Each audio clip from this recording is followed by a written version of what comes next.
여러분 안녕하세요. 안녕하세요. 반갑습니다. 오늘 여러분 이렇게 만나뵙게 돼서 너무 반갑고요. 오늘 여러분과 엄마의 돈 공부, 엄마라면 반드시 알아야 할 돈에 대한 모든 것에 대해서 강의를 진행을 하려고 해요. 여러분, 엄마의 돈 공부라고 했을 때 사실 돈이라는 단어가 굉장히 조금 무겁게 느껴지기도 하고요. 공부라고 했을 때, 이 나이에 또 공부? 라는 생각이 또 드실 수도 있어요. 사실 저에게도 돈 공부, 돈이라는 단어가 굉장히 무겁게 그리고 어렵게 다가왔던 시기들이 굉장히 많았어요. 저는 오늘 여러분께 엄마의 돈 공부에 대해서 저도 여러분과 마찬가지로 지난 10년 동안 아이들을 키우면서 엄마로서 돈을 또 관리하고 모으는 과정에서 제가 느꼈던 것, 그리고 제가 경험했던 것, 이런 것들을 여러분들과 함께 나누는 시간을 가지려고 해요. 여러분 제 인상이 어떤가요? 좋죠. 이 말을 듣고 싶어서. 예. 제가 이렇게 인상이 좋은데 예전엔 어땠겠어요? 20대 후반에는 인상이 더 좋았죠. 완전 순수였었죠. 저는 20대 후반에 종잣돈 1,500만 원을 가지고 신혼생활을 시작을 하게 됐어요. 송파구의 먹자 골목 인근에 있는 작은 빌라 원룸에서 신혼생활을 시작을 했어요. 정말 제가 돈에 대해서 잘 몰랐고 재테크라고는 정말 지읒자도 잘 몰랐던 것 같아요. 그러다가 첫 아이를 이제 계획을 하게 됐어요. 여러분 혹시 아이 있으신 분 한번 손 들어 보시겠어요? 다 있으시네요. 저는 다 동안이셔서 없으신 줄. 그래서 여러분이 다 아이 있으시구나. 좋아요. 저도 왜 여러분 첫 아이 처음 기다릴 때 생각나세요? 네. 첫 아이 태어나기 전에 우리 얼마나 설레요. 정말 설레고 준비도 많이 하죠. 아이 기저귀부터 시작해서 정말 조그만 거 하나까지도 많이 준비를 해두잖아요. 저도 그랬어요. 정말 준비를 많이 했고 제가 꼭 해주고 싶었던 건 하늘색 이렇게 벽지가 있고 노랑 아기 침대에 이렇게 딸랑이도 있는 그런 예쁜 아기 방을 꾸며주고 싶었어요. 근데 저희 집이 작은 빌라 원룸이었기 때문에 아기 방을 꾸밀 공간이 별로 없었어요.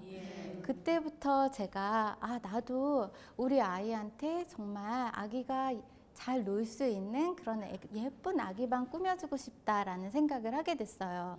그래서 정말 독하게 마음을 먹었어요. 신혼 3년 동안 정말 안 먹고 안 쓰고 돈을 모으게 됐어요. 근데 사실 안 먹질 못했어요. 안 먹었어야 되는데 좀 덜 먹었어도 됐는데 안 먹지는 못했지만 안 쓰고 돈을 열심히 모으게 됐어요. 정말 독하게 돈을 열심히 모아서 3년 만에 종잣돈 1억 원을 모으게 됐어요. 그렇죠. 이런 반응이 나와주셔야 제가 계속 이제 힘을 내서 할 수가 있죠. 그래서 사실 저희 집에 딱 들어갔을 때 모든 게 다 이루어진 것 같았어요. 이제 내 세상인 것 같았고 너무 행복했죠. 근데 그 기쁨이 그렇게 오래가진 못했어요. 다음 달 17일인가부터 제가 내야 할 돈이 생기기 시작했어요. 뭐였을까요? 그렇죠. 다 지금 내고 계시는 거죠. 담보대출 이자를 내게 됐어요. 그리고 우리 아이들 키우면서 아시겠지만 아이가 크면 클수록 돈이 적게 드나요? 많이 드나요? 아이가 공부를 잘하면 돈이 적게 드나요? 많이 드나요? 많이 들어요. 아이가 공부를 못하면 돈이 적게 들까요? 많이 들까요? 여전히 많이 들어요. 엄마가 포기할 수가 없어요. 저희 엄마만 보셔도 저한테 계속 투자를 하시더라고요. 사실 아이를 키우면서 지출이 굉장히 많이 늘었어요. 아이 키우기 전에도 사실 아이를 낳기 전에도 돈을 모은다는 게 쉬운 일은 아니었어요. 근데 아이 태어나고 나서는 정말 생활비, 교육비, 그리고 아이한테 해주는 여러 가지 지출들이 계속 늘어나게 된 거죠. 어느 날이었어요. 저는 이제 계속 일을 하면 복직을 하게 됐어요. 복직을 하게 됐고 굉장히 바빠졌죠. 그러던 어느 날 제가 굉장히 바쁘게 하루하루 보내고 있었어요. 회사에 이제 눈치를 보면서 퇴근을 막 해가지고 달려왔어요, 집에. 그때 저희 아기를 봐주시던 이모님이 계셨는데 제가 가자마자 이모님도 그날 굉장히 힘드셨는지 뒤도 안 돌아보시고 바로 가시더라고요. 저는 가방을 딱 내려놓고 옷 못 갈아입고 아기를 이렇게 안게 됐어요. 아기를 딱 안았는데 아기가 저를 보면서 빵긋 웃는 거예요. 제가 아기를 딱 안으면서 갑자기 나도 모르게 그런 생각이 들었어요. 아, 힘들다라는 생각이 들었어요. 아, 내가 지금 이렇게 나에게 빵긋 웃는 이 아기를 정말 잘 키울 수 있을까? 이 아이가 원하는 것 또는 이 아이에게 필요한 것 내가 해줄 수 있는 좋은 엄마가 될 수 있을까? 이런 생각이 들었어요. 굉장히 마음이 무거웠어요. 그리고 나서 그날 밤에 이제 잠이 들고 이제 나도 모르게 걱정을 안고 잠이 들게 됐죠. 그리고 나서 또 시간이 흘렀어요. 어느 날 또 시간이 조금 흐르고 나서 둘째가 생겼어요. 이제 어떡해요? 이제 더 지출도 늘어날 것 같고 더 바빠질 것 같았죠. 저희 남편하고 저하고 이제 얘기를 해봐야겠다. 가족회의를 소집했어요. 아기도 딱 앉혀놓고 가족회의를 소집을 했어요. 우리도 좀 뭔가 해봐야 되지 않을까? 지출은 늘어가고 또 다른 사람들 얘기 들어보면 재테크도 하고 돈도 굴리고 그런다는데 우리도 좀 해봐야 되지 않을까? 제가 이렇게 얘기했어요. 그랬더니 저희 남편이 우리가 뭐 돈이 있어야 하지 이렇게 얘기를 하더라고요. 그래 맞아 없지 하고 딱 앉아 있는데 저희가 살고 있던 그 집이 보였어요. 그래서 그러면 우리 이 집을 한번 전세로 주고 다시 한번 시작해 볼까? 그런 생각이 들었어요.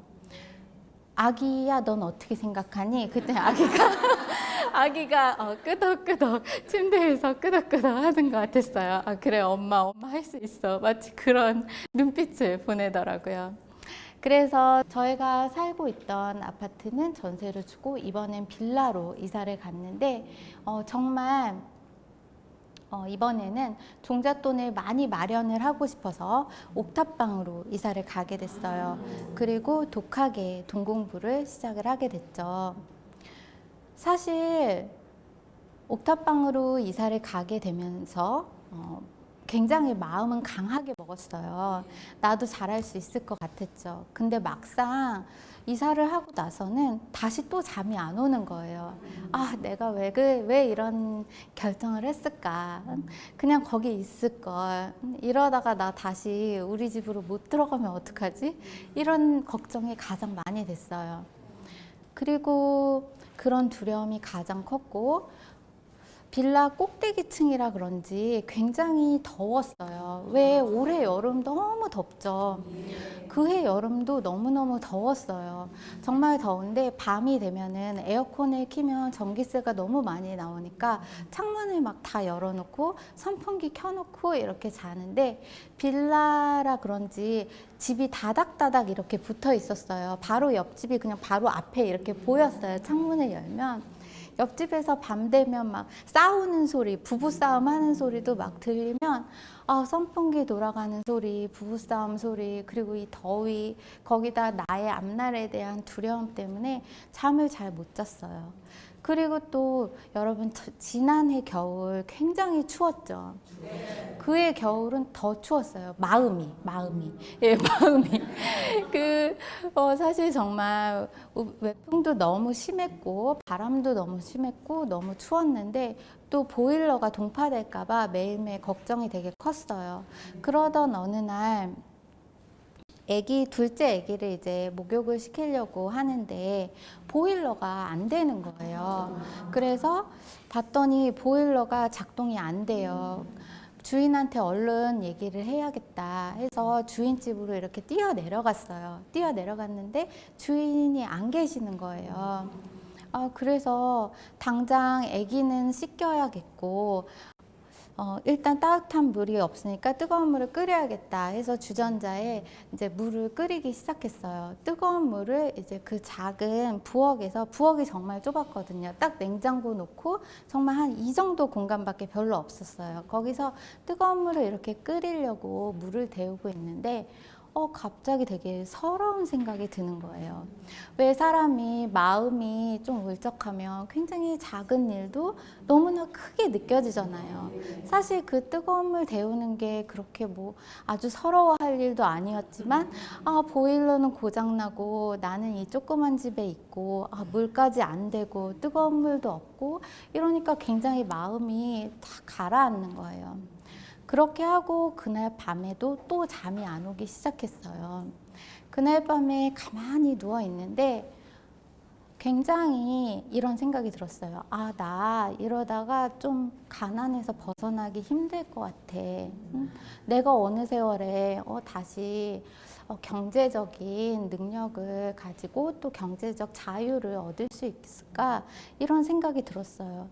또 한편으로 그렇게 내 마음이 가라앉고 있다 보니까 이런 생각이 들었어요.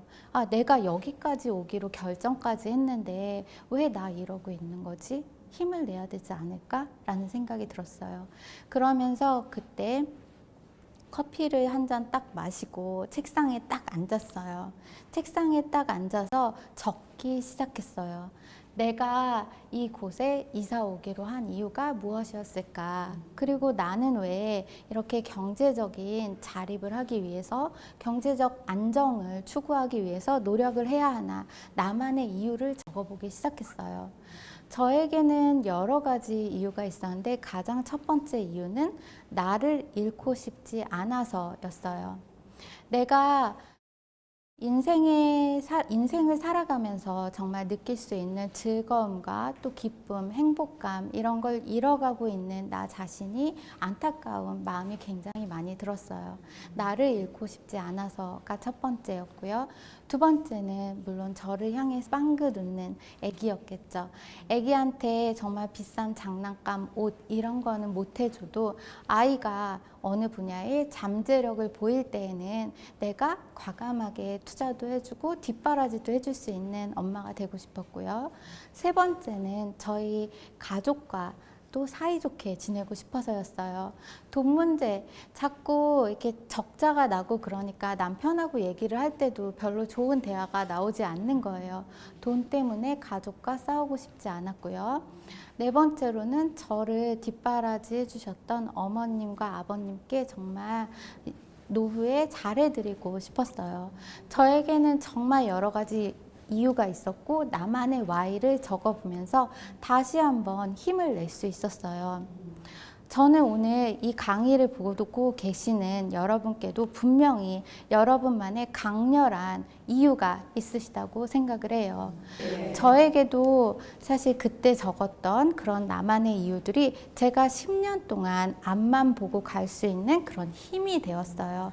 그래서 잠시 한 10초 정도 여러분만의 Y를 한 3가지 정도 생각해 보는 시간을 갖도록 할게요. 좋습니다. 여러분이 지금 생각하시는 그 이유가 앞으로 여러분을 이끌어 드리는 강렬한 이유가 될 거라고 저는 확신하고 있어요. 제가 그때 깨달았던 몇 가지가 있었는데요. 내가 정말 개미처럼 열심히 일을 하고 정말 노력을 했지만 내 생활이 별로 나아지는 것 같지 않다는 느낌을 받을 때가 굉장히 많았어요. 그렇죠. 우리가 사실 그동안 열심히 하지 않았던 건 아니죠. 우리 모두 굉장히 나름대로 최선을 다해서 열심히 살고 있어요. 그렇지만 내가 원하는 삶에서 조금 멀어지거나 또는 가까이 가지 못하는 이유는 방법을 몰랐던 것이 아닐까라는 생각이 들었어요. 내가 잠시 멈춰서 한 번 더 생각해 봐야 되는 타이밍이 아닐까라는 생각이 들었죠. 그러면서 가난에서 벗어나기 위해서 필요한 것이 돈 공부다라는 생각을 하게 됐어요. 내가 돈에 이렇게 이끌려가고 돈 때문에 힘들어하는 삶이 아니라 돈에 대해서 정말 공부를 하고 경제에 대해서도 공부를 하고 내가 이끌어가는 돈을 나의 자유와 행복의 수단으로 만들어야겠다라는 결심을 하게 됐어요. 그리고 나서 옥탑방으로 가고 나서 10년의 세월이 지났어요. 10년 동안 정말 많은 일이 있었죠. 저는 다시 저의 예쁜 집도 마련을 했고요. 노후를 위해서 작은 상가도 마련을 하게 됐어요. 그리고 은행에 10년 동안 재직을 하면서 엄마의 돈 공부, 엄마의 가계부, 엄마의 첫 부동산 공부, 엄마 시리즈 전문 작가. 엄마 시리즈 경제 경영서를 4권 정도 출간을 했어요. 감사합니다. 그 4권 정도 출간을 했고, 지금은 여러 장소에서 이제 교육청 또는 고용노동부, 정부 기관과 기업 등에서 어머님들을 대상으로 강의를 많이 진행을 하고 있어요. 그리고 또 방송에서 재테크 멘토링을 하고 있고요. 또 미혼모들이 돈 때문에 힘들어 하시는 분들을 위해서 재무 코칭도 하고 있고 여러 가지 활동을 하고 있어요. 사실 여러분과 재테크 책 저자로서 또 재테크 강사로서 이렇게 여러분들을 오늘 만나 뵙게 됐지만 말씀드렸듯이 10년 전으로 돌아가 보면 저는 정말 돈에 대해서 몰랐고 힘들었던 적이 굉장히 많았어요. 예전에 제가 가장 힘들었던 것 중에 하나는 신혼 때 원룸에서 시작했을 때 왜 이렇게 내 시작은 초라하지? 라는 생각을 많이 했어요. 간신히 노력해서 내 집을 마련을 했지만 다시 이사를 가야 됐을 때도 와, 나는 왜 이렇게 잘 안 되는 것 같고 이렇게 힘들지? 라는 생각 많이 했었어요. 내가 열심히 하는데 별로 변화가 없는 하루하루가 똑같은 하루하루가 버겁다는 생각이 많이 들었어요. 그리고 종잣돈이 없으니까 내가 잘 안 되는 것 같았어요. 못할 것 같다라는 생각 많이 들었고 이런 생각하다 보니까 세상이 왜 이렇게 불공평한가 라는 생각이 들었어요. 누구는 금수저로 태어나서 노력도 안 하는데 다 되는 것 같고 나는 굉장히 아등바등 사는데 그래도 별 다른 변화가 없는 것 같았어요. 굉장히 우울하고 좌절감이 많이 들었죠. 근데 그런 시간이 좀 흐르고 제가 한동안 굉장히 우울해하고 있었는데 그런 시간이 흐르다가 나도 모르게 이런 생각이 들었어요. 제 마음속에서 굉장히 내 마음 깊은 곳에서 작은 목소리가 들리기 시작했어요. 굉장히 작은 목소리였지만 제가 분명히 느낄 수 있는 목소리였어요. 그 목소리를 가만히 들어보니까 이런 생각이 들었어요. 네가 정말 절박하게 노력해 본 적이 있니? 라는 목소리가 들렸어요. 그리고 너가 종잣돈이 없으니까 좀 더 노력을 해야 되지 않을까? 그리고 이렇게 한탄하고 불평할 시간에 차라리 너 자신을 바꿔보면 어때? 라는 목소리가 굉장히 작게 들렸어요. 그러면서 사실 저는 계속 앞으로 나아갈 수 있었어요. 우리 안에는 항상 2명의 내가 있는 것 같아요. 여러분 안에도 여러분 안에도 2명의 내가 있고 또 저 역시 2명의 내가 항상 싸우면서 앞으로 나아가고 있는 것 같아요. 저는 여러분께 말씀드리고 싶은 것이 나는 오늘 어떤 내가 될지 선택할 수 있다는 거예요. 내가 나를 선택하는 거죠. 돈에 이끌려가고 누군가에게 의존하는 나약한 내가 될 것인가 아니면 내가 앞으로 한 걸음 더 나아갈 수 있는 힘을 가진 강한 내가 되기 위해서 노력하는 내가 될 것인가 나는 오늘 어떤 내가 될지 나를 선택한다 라는 말씀을 드리고 싶어요. 여러분 지금보다 안정적이고 자유로운 삶을 원하시죠? 예. 제가 가장 먼저 드리고 싶은 말씀은 경제적 자유로 가는 길이 이미 여러분 안에 있다라는 말씀을 드리고 싶어요. 말씀드렸듯이 제가 그동안 힘들었던 순간을 극복할 수 있었던 건 내 자신이 변하면서 그리고 내가 내 편이 되어주면서 많은 것이 변하기 시작했어요. 기회가 보였고 희망이 보이기 시작했어요. 그래서 오늘 먼저 엄마의 동공부 마인드를 먼저 말씀을 드리고 시작을 하려고 해요. 첫째는 나는 더 이상 남을 탓하지 않겠습니다. 둘째, 나는 더 이상 환경을 원망하지 않겠습니다.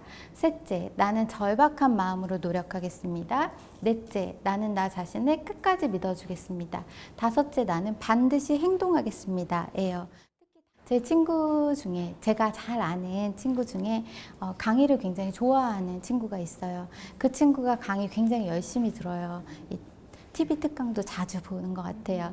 근데 강의만 5년째, 강의만 별로 이렇게 뭐 달라지는 건 없는 것 같아요. 사실 엄마들이 강의를 듣는다는 게 굉장히 힘든 일이에요. 저도 아이를 키우고 아이 육아와 집안일 하고 나서 밤에 드라마 한 편 보는 게 저의 최고의 낙인 순간들이 있어요. 근데 강의를 듣는 것 이 자체가 너무나 대단하신 일인데요. 강의를 듣고 나서 여러분의 삶에 아무 변화가 없다면 너무나 안타까운 일이겠죠. 저는 오늘 여러분의 삶에 강의를 듣기 전과 강의를 듣고 난 후에 여러분의 삶에 분명한 변화가 있었으면 좋겠어요. 근데 그 변화는 어디서 오냐면 바로 행동에서 오게 돼요. 여러분의 작은 행동이 여러분의 삶을 크게 변화시키게 돼요. 그래서 마지막 5번째, 나는 반드시 행동하겠습니다. 이것만 한번 따라해 보도록 할게요. 나는 반드시 행동하겠습니다. 아주 좋습니다. 여러분 목소리가 너무 에너지가 넘치시고 이 좋은 기운을 받아서 또 진행을 해보도록 할게요. 이제부터 본격적으로 돈에 대해서 이야기를 나누려고 하는데요. 여러분 예전에 이 드라마 보신 적 있으신가요? 드라마를 보면 상금 5천만 원을 이제 받게 되죠, 아들이. 그러면서 이 돈을 어디다 쓸 것인가, 어떻게 할 것인가 얘기를 많이 해요. 아파트에 넣을 것인지 또는 은행에 넣을 것인지. 근데 이런 대목이 나와요. 이 돈을 은행에 넣을까 했더니 으이그 그 은행이자 그거 얼마나 한다고요, 이런 말이 나와요. 그랬더니 물론 뭐 금리가 쪼까 떨어져서 15%밖에 안 하지만 이라고 대답을 하죠. 당시에는 금리가 15% 밖에 안 됐어요. 근데 지금은 어떤가요? 금리가 거의 2%대로 확 떨어지게 됐어요. 예전에 저희 어머님 친구 중에는 굉장히 여유롭게 지금 살고 계시는 분이 있는데, 그분은 예전에 정말 월급을 한 푼, 두 푼 안 쓰고 열심히 모은 다음에 예금과 적금에 넣어두고 그리고 조그만 내 집을 사고 그랬더니 그 지역이 개발이 되면서 나중에 차익이 나면서 노후를 그냥 여유롭게 사실 수 있게 됐죠. 예전에는 그랬지만 지금은 굉장히 많은 것이 달라졌죠. 집도 그냥 사기만 한다고 오르지도 않고 돈도 은행에 넣어두기만 한다고 팍팍 오르지 않죠. 그리고 지금 여러분들은 전세가 예전에는 굉장히 많았지만 지금은 절반 이상이 보증부 월세예요. 반전세가 늘어나고 있는 거죠. 그리고 월세는 점점 높아지고 있어요. 집주인의 입장에서도 전세금을 받아서 은행에 넣어둬도 이자가 별로 없기 때문에 차라리 월세를 조금이라도 받아야겠다 이런 생각을 하는 거죠. 점점 보증부 월세가 높아지고 있어요. 그리고 얼마 전 기사를 보면 쉬지 못하는 노년, 생활비 압박에 취업 희망이 늘어라고 되어 있어요. 취업을 은퇴를 하고 나서도 다시 구직 활동을 하시는 분이 굉장히 많아지고 있죠. 한국 노인의 빈곤율은 OECD 1위고 노후 파산이라는 단어까지 나왔어요. 제가 예전에 워킹맘으로 정말 힘들게 살 때 저는 작은 소망이 있었어요. 여러분도 아마 여러분이 꿈꾸시는 삶이 있으실 거예요. 우리가 꿈꾸는 삶은 아이와 함께 시간을 보낼 때에도 좀 안정적으로 내 수입이 그대로 안정적으로 있었으면 좋겠다. 그리고 여름이나 이럴 때 되면 여름 휴가도 가족들과 함께 좀 갈 수 있으면 좋겠고, 노후에도 내가 마음 편하게 좀 안정적으로 살면 좋겠다. 이런 꿈을 꾸죠. 우리가 뭐 100평짜리 집에 나는 정말 수입차를 끌고 매년 해외여행을 멀리 가겠다. 이런 꿈을 꾸시는 분도 아마 계시는 것 같아요. 그럴 수도 있지만 우리 대부분은 굉장히 소박한 꿈을 가지고 있죠. 근데 그 소박한 꿈마저 사실 이루는 게 쉬운 일이 아니라는 거예요. 요즘은 평균 퇴직 연령이 49살이에요. 49살이 되면 남편이 만약 은퇴를 하고 나면 그 이후에 내가 생활비는 계속 들어가고 그 이후에 돈을 어디에서 어떻게 충당을 할지 우리 모두가 고민을 하게 되는 거죠. 그렇기 때문에 저는 여러분께 이 말씀을 드리고 싶어요. 내가 소득이 조금이라도 있을 때, 내가 자산이 있을 때 그 자산이 나를 위해서 일하게 해주셔야 돼요. 스스로 은행이 되라 라는 말씀을 드리고 싶은데요. 여러분 은행에 돈 예금이나 적금 이런 거 많이 하시잖아요. 은행은 사실 어떻게 이익을 얻을까요? A라는 사람이 은행에 예금을 하고 나면 B라는 사람이 은행에 이제 대출을 하게 되면 그 예금이자와 대출이자 사이에 간격이 있죠. 그 마진으로 은행이 수입을 얻게 되는데 그걸 예대 마진이라고 해요. 근데 은행의 입장에서 대출을 해줄 때 아무한테나 막 대출해 주나요? 아니죠. 이 사람이 정말 잘 갚을 수 있나? 안정성을 체크를 하죠. 신용도 보고 그동안 어떻게 했나도 보고 소득도 보고 굉장히 안정적인 투자를 하기 위해 노력을 하죠. 저는 여러분 스스로가 이제는 은행이 되어야 한다고 생각을 해요. 내가 있는 돈을 나를 위해서 조금 더 소득을 얻어낼 수 있도록 운용하는 그런 시간이 있어야 된다라는 말씀을 드리고 싶어요. 스스로 은행이 되라. 이거 한번 따라해보고 지나가도록 할게요. 스스로 은행이 되라. 좋아요. 지금 보니까 은행주, L은행, P은행, Q은행 많은 은행들이 지금 모여 있어요. 여러분이 이제 내가 은행이 된 것처럼 정말 나의 자산을 나를 위해서 일하게 해야 된다라는 말씀을 드리고 싶어요. 그리고 거기서 나오는 소득을 저는 아바타 소득이라고 불러요. 여러분 혹시 아바타라는 영화 보셨나요? 네. 다 보셨구나. 영화 아바타를 보게 되면 주인공이 휠체어에 앉아 있지만 주인공을 대신해서 가상의 인물이 아바타가 바로 여러 가지 미션을 수행을 해주죠. 우리가 노후에 조금 더 편안하게 보내는 시간 동안에 우리를 대신해서 일해줄 소득을 저는 아바타 소득이라는 명칭으로 이제 이야기를 하고 있어요. 혹시 여러분의 아바타 소득 생각나시는 거 있으신가요? 그렇죠. 주식 뭐 여러 가지 있으실 거예요. 예전에 사실 우리 어머님들이 예금이나 적금에 넣어뒀을 때 그 예금 적금 이자가 높았을 때 그것도 사실은 아바타 소득의 일환이겠죠. 두 번째는 주식이나 펀드 투자가 있을 것이고 세 번째는 부동산 임대 수입이 있을 것이고 프랜차이즈 사업 네 번째 그리고 다섯 번째는 이제 컨텐츠 수입 등이 있을 거예요. 제가 아시는 어머님은 주식을 한 10년 전에 굉장히 우량주 위주로 해서 매수를 해 두셨었는데 남편분이 은퇴하실 때쯤 되니까 그 소득이 굉장히 늘어나 있으셨던 경우가 있으세요. 그리고 부동산 임대도 아이들이 결혼을 하고 나서 집이 방 한 칸이 남은 거예요. 좀 넓은 집에. 그 방 한 칸을 이를 통해서 임대를 해서 작은 소득을 또 얻고 계시는 은퇴 부부들도 계세요. 또 프랜차이즈 사업이라고 해서 내가 평소에 음식 솜씨가 굉장히 좋았었는데 그런 요리 솜씨를 가지고 아파트 단지 내 상가에 작은 유기농 반찬 가게를 여셨다가 또 그 유기농 가게가 굉장히 잘 되면서 확장하면서 프랜차이즈로 넓히신 분도 계세요. 실제로 우리 어머님들은 사실 내가 뭐 할 수 있는 게 별로 없을 것 같아 라고 생각하실 수도 있지만 내가 갖고 있는 그 장점이 굉장히 많으세요. 여러분의 살아온 세월 동안 여러분이 배워오신 거 그리고 여러분만의 강점을 다시 한번 들여다본다면 그것이 바로 수입이 될 수 있어요.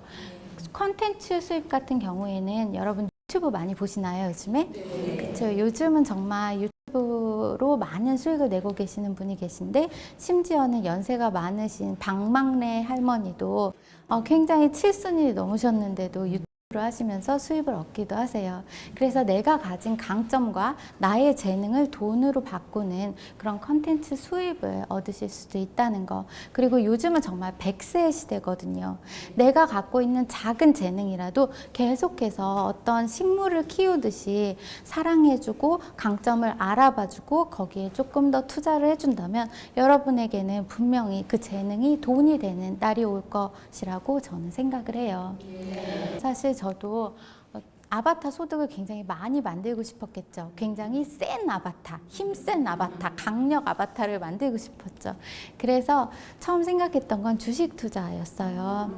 당시에 제가 주식에 이제 관심을 갖게 됐는데 저희 남편은 좀 굉장히 안정적인 걸 좋아해요. 그래서 저한테 자기야 우리 이 S전자 주식하자 그렇게 얘기를 했어요. 당시에 S전자가 한 50만 원이 안 됐었어요. 근데도 저한테는 되게 비싸게 느껴진 거예요. 그래서 아우 무슨 이랬어요. 그때 당시에 제 지인 중에서 주식을 좀 공부한다는 잘한다는 지인이 있었는데 그 지인이 이 주식이 정말 좋아. 이게 뜰 거야 라고 얘기를 했어요. 그래서 그 지인의 말을 듣고 이제 투자를 했죠. 그 주식이 가격도 아주 착해서 제가 전자 몇 주 살 돈이면 그 주식을 한 1000주 이상 살 수 있었어요. 굉장히 가격이 착했죠. 나중에 결과적으로는 S전자는 굉장히 많이 오르고 몇 배가 되고 저의 그 작은 착한 가격의 그 주식은 떨어지게 됐어요. 그리고 나중에 정말 휴지 조각처럼 돼버렸죠. 그때 제가 깨달은 게 있어요. 내가 아바타 소득을 만들려는 것도 물론 그 노력도 중요하지만 원칙을 가지고 해야겠다라는 생각을 했어요. 처음 시작하는 엄마의 돈 공부 3대 원칙으로 말씀을 드려요. 첫째는 소액으로 시작하자는 거예요. 저는 막 몇천 주 막 이렇게 샀었거든요. 굉장히 욕심이 과했죠. 처음에는 내가 작은 돈으로 소액으로 반드시 시작하시라는 말씀을 드리고요. 잘 아는 분야에서 시작하셔야 돼요. 저는 잘 이름도 모르는 회사였는데 남이 좋다고 하니까 했던 거예요. 이렇게 잘 모르는 분야가 아니라 내가 잘 알고 있는 분야에서 시작을 하셔야 되고 가치를 분석하라. 세 번째는 가치를 분석하라는 거예요. 내가 그 가치를 보려고 했던 것이 아니라 저는 수익률에 눈이 멀었던 거죠. 이게 확 오르면 얼마. 이 수익률에 눈이 멀었던 거죠. 그 이후에는 제가 그 실패를 하고 나서는 정말 이 세 가지 원칙, 소액, 잘하는 분야, 가치 이 세 개를 절대로 잊어버리면 안 되겠다라는 생각을 하게 됐어요. 그러면서 그때 이후로는 계속해서 그렇게 크게 잃지 않는 투자를 하게 됐는데요. 또 돈 공부의 핵심이 자기 자신을 잘 아는 것에서 시작해요. 당시에 저는 그 주식 회사도 잘 모르고 잘 아는 분야도 아니었는데도 했던 거고요. 주식 자체가 저와 잘 안 맞았어요. 매일매일 확인해야 되고 매일매일 체크해야 되는 그 부담감이 제가 육아를 하면서 하기에는 너무나 과도한 부담감이었던 거죠. 여러분이 먼저 돈 공부를 잘 하시려면 내가 가진 강점이 뭔지, 내가 잘 알고 있는 분야는 뭔지, 나는 어떤 성향을 가진 사람인지 이게 굉장히 중요해요. 투자하시기 전에 체크해야 될 3대 요소는 수익성, 안정성, 황금성이에요. 제가 3명의 캐릭터를 이제 만들어 봤어요. 나 여유 여사예요. 돈도 많고 좀 안정적인 자금을 모으셨어요. 이렇다면 실제로 지금 중요한 건 안정성이 되겠죠. 그래서 이런 분들은 또 예금도 하시고 채권도 하시고 조금 더 안정적인 걸 찾아 나가시죠. 나 급함 주부. 나는 아직 자산이 별로 없고 막 좀 성장을 많이 해야 될 때예요. 이럴 때에는 수익성이 굉장히 중요하겠죠. 나 혼주. 지금 아이가 결혼해서 목돈이 들 수도 있고 또는 등록금이 많이 들 수도 있어요. 이럴 때 중요한 건 황금성이 돼요. 내가 곧 돈이 필요한데 다 묶어둘 수는 없겠죠. 그래서 나의 상황과 나의 연령대 그리고 나의 자금에 따라서 이 세 가지를 고려를 하셔서 투자를 해야만 잃지 않는 투자를 하실 수가 있어요. 그렇게 제가 여러 가지 실패도 하고 사실 저도 굉장히 많은 실수를 했던 것 같아요. 실수와 실패도 없이 뭐 넘어지지도 않고 달리고 막 이런 사람은 없는 것 같다라는 생각이 들어요. 근데 그런 어려움과 실수를 겪으면서 제가 깨달은 게 있어요. 내가 단계별로 돈 공부를 해야겠다라는 차근차근 해야겠구나라는 생각을 했어요. 첫째는 책과 경제신문이에요. 제가 원래 로맨스, 이런 로맨스 소설만 읽던 제가 이제 경제책을 막 읽기 시작했어요. 그리고 경제신문을 구독하기 시작했어요. 신문을 구독해서 부동산, 금리, 그리고 주식, 요 세 가지, 주가, 부동산, 금리, 이 세 개를 매일 확인을 하기 시작했어요. 온라인, 오프라인으로 정보를 검색하기 시작했어요. 온라인상의 재테크 카페에 가입을 하기 시작했어요. 가입을 하면 여러분 혹시 온라인 카페에 가입하신 분 계신가요? 어떤 카페든 가입을 하면 실명을 쓸까요? 닉네임을 쓸까요? 닉네임을 쓰죠. 저도 가입을 해서 나는 부자가 되겠다라는 마음으로 뉴 리치라고 이제 가입을 했어요. 들어가 봤더니 빌딩 부자, 100억 부자, 건물주, 굉장히 저보다 센 닉네임이 많이 있더라고요. 근데 그 재테크 카페에 가입을 해서 여러 가지 글을 읽었어요. 성공담도 읽고 실패담도 읽고 또 칼럼도 읽으면서 지식을 많이 쌓았어요. 근데 제가 아시는 분은 엄마 친구분이신데 재테크 카페 이런 거 가입 안 하세요. 근데도 재테크 굉장히 잘하시고 건물도 갖고 계세요. 이분은 근데 취미가 있어요. 이분이 점심은 명동에서 드셔도 커피는 어디서 드실까요?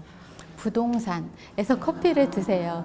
본인이 내가 부동산을 공부해야겠다라는 생각이 드셨나 봐요. 그래가지고 한 점심때쯤 되면 커피도 한 잔 사고 야구르트도 몇 개 사가지고 부동산에 들리시는 거예요. 거기 앉아 있으시면 사람들이 막 왔다 갔다 하고 금매 소식도 듣게 되고 또 시세도 알게 되고 자연스럽게 파악을 하게 되죠. 여러분이 이 분야에 대해서 공부해야겠다라고 생각을 하면 내가 배울 수 있는 누군가가 필요하고 동료가 필요해요. 이럴 때는 내가 먼저 다가가는 것이 굉장히 중요하고 또 부동산에 가실 땐 빈손으로 막 가서 그냥 앉아 있으면 별로 그렇게 큰 도움을 받지 못하실 수도 있어요. 내가 먼저 줘야 하고 내가 먼저 드리는 그 마음가짐에서 굉장히 많은 것을 더 배울 수 있다라는 말씀을 드리고 싶어요. 그리고 세 번째는 강의와 세미나예요. 오늘 여러분 이렇게 강의를 들으시는 것처럼 저도 강의도 많이 들었고 세미나도 많이 들었고 요즘 제가 강의를 하다 보면 50대 어머님들이 굉장히 많이 오세요. 왜냐하면 남편이 은퇴할 시기가 되면 마음이 불안하잖아요.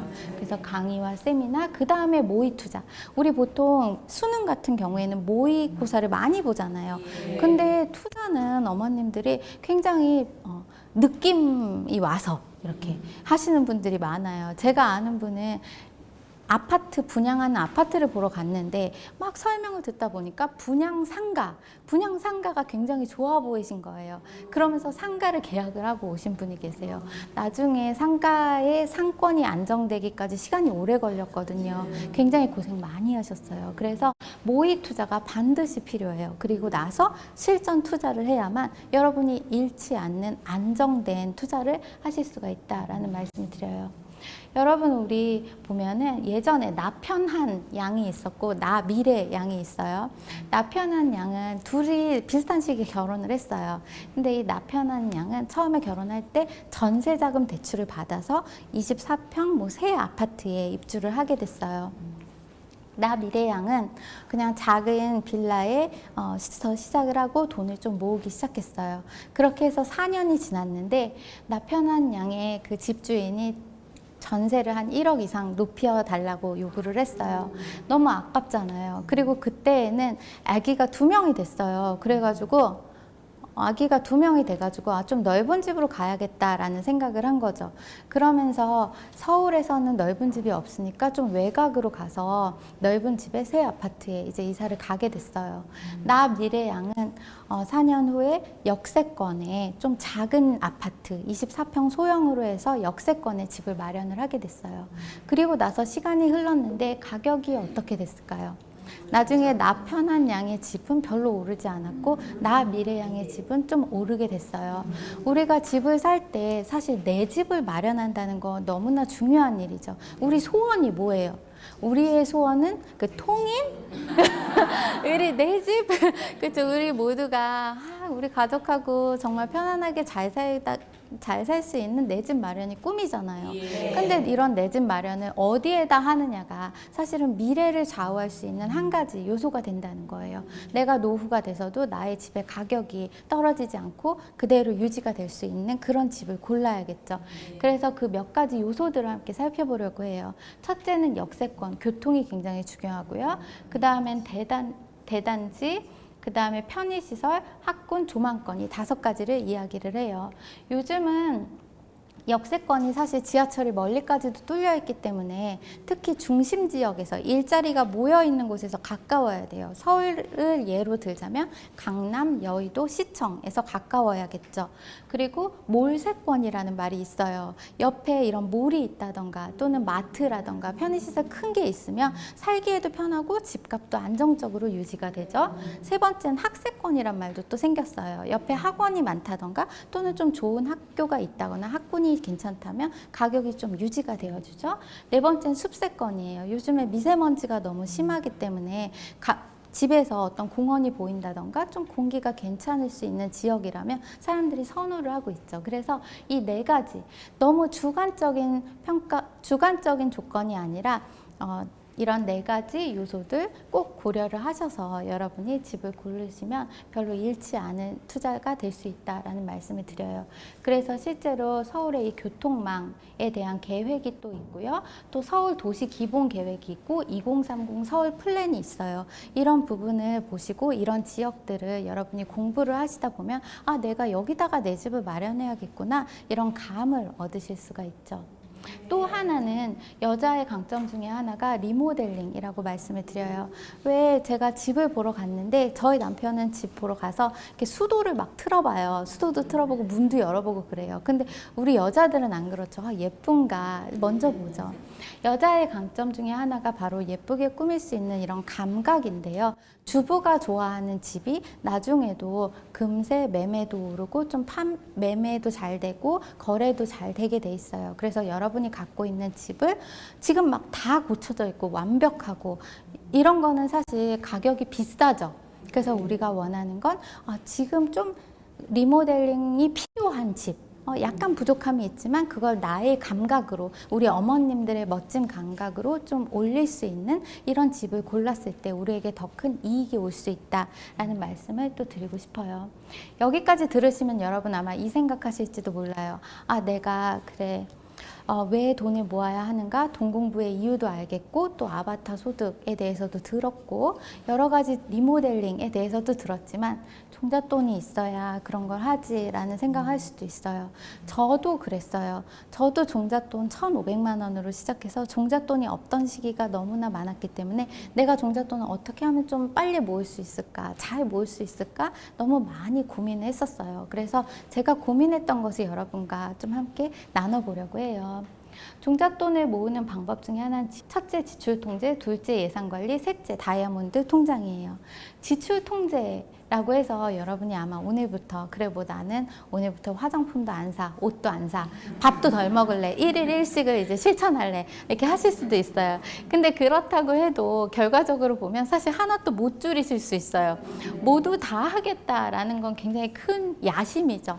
저는 그냥 딱 한 가지에만 집중하시라고 말씀을 드려요. 이번 달엔 이거 하나만 줄이겠다. 그래서 제가 지금 코칭을 하고 있는 분이 계시는데 종잣돈 모으기 멘토링 하시는 분 중에 한 가지 줄이시라고 했더니 외식비를 줄이셔야겠다고 했어요. 그랬더니 35만 원에서 3만 원으로 확 줄어들게 되셨어요. 하나만, 딱 하나만 집중을 하시면 여러분이 줄이시기가 좋아요. 나는 한 놈만 팬다 라는 영화 대사도 있듯이 정말 딱 하나만 집중을 하시면 지출을 줄이실 수가 있고 그렇게 해도 1년이면 12가지 항목을 줄이실 수 있게 되고 좋은 습관이 여러분에게 배게 돼요. 그리고 두 번째는 매일 아침 나서면서 신발 딱 신고 현관 나서면서 나 오늘 얼마 쓸 것이다 예상 지출을 적어보라고 하셨어요. 왜냐면 우리가 사실 예산을 짜놔도 어느새 그걸 체크카드에 넣어놔도 아직 한 달은 반도 안 지났는데 돈은 다 없어질 수가 있어요. 그래서 매일매일 내가 나가기 전에 예상 지출이 얼마인지 써보라고 했더니 얼마 지나지 않아서 0원이 됐어요. 왜냐면 여러분이 다이어트 하실 때도 그래요. 가장 첫 번째는 몸무게를 일단 재야 되잖아요. 외면하시는 분들이 많아요. 그래서 이게 굉장히 중요하다라는 말씀을 드리고, 또 세 번째는 다이아몬드 통장이에요. 다이아몬드 통장 같은 경우에 이달의 꿈을 꼭 적어보시라고 말해요. 왜 우리가 돈을 모으는 이유 중에 하나도 사실은 더 큰 안정과 또 행복을 위해서죠. 내가 돈 모으겠다고 안 먹고 안 쓰고 친구도 안 만나고 어쩌다 만났는데 돈도 안 써. 이러면 사실 굉장히 삶이 각박해지겠죠. 저는 여러분께 이달의 꿈 하나씩 10만 원 내외에서 한번 만들어 보시라고 말씀을 드려요.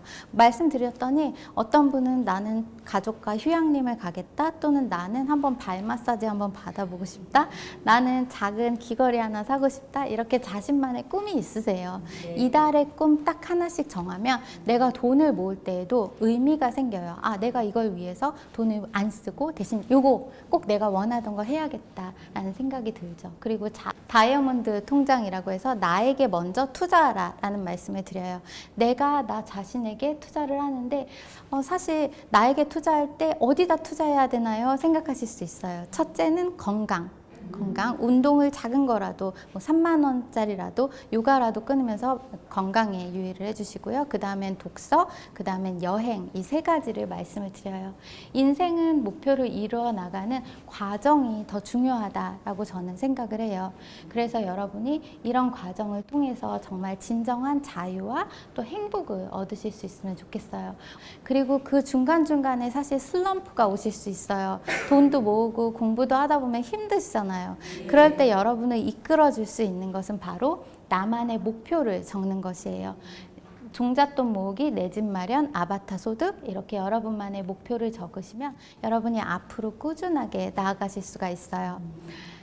강의를 마무리를 하면서 꼭 이 말씀을 드리고 싶어요. 아는 만큼 보인다고 하던가, 실제로 돈 공부에 있어서는 아는 만큼 보인다라는 말씀을 꼭 드리고 싶고, 기회가 항상 내 곁에 있다. 그렇지만 내가 모르면 그것이 기회인 줄도 모르고 사라져 버리게 돼요. 세 번째, 최고의 재테크는 나에 대한 믿음으로 완성된다. 내가 이게 보이고 기회인 줄도 알아도 내가 나를 믿어주지 않으면 우리는 한 걸음도 앞으로 나아갈 수 없어요. 그래서 여러분, 최고의 재테크는 나에 대한 믿음으로 완성된다라는 말씀을 드리고 싶고요. 앞으로 여러분 자신을 믿으면서 앞으로 꾸준하게 나아갈 여러분을 위해서 큰 박수 보내드리면서 강의를 마무리를 하도록 할게요. 나 자신에게 큰 박수 부탁드립니다.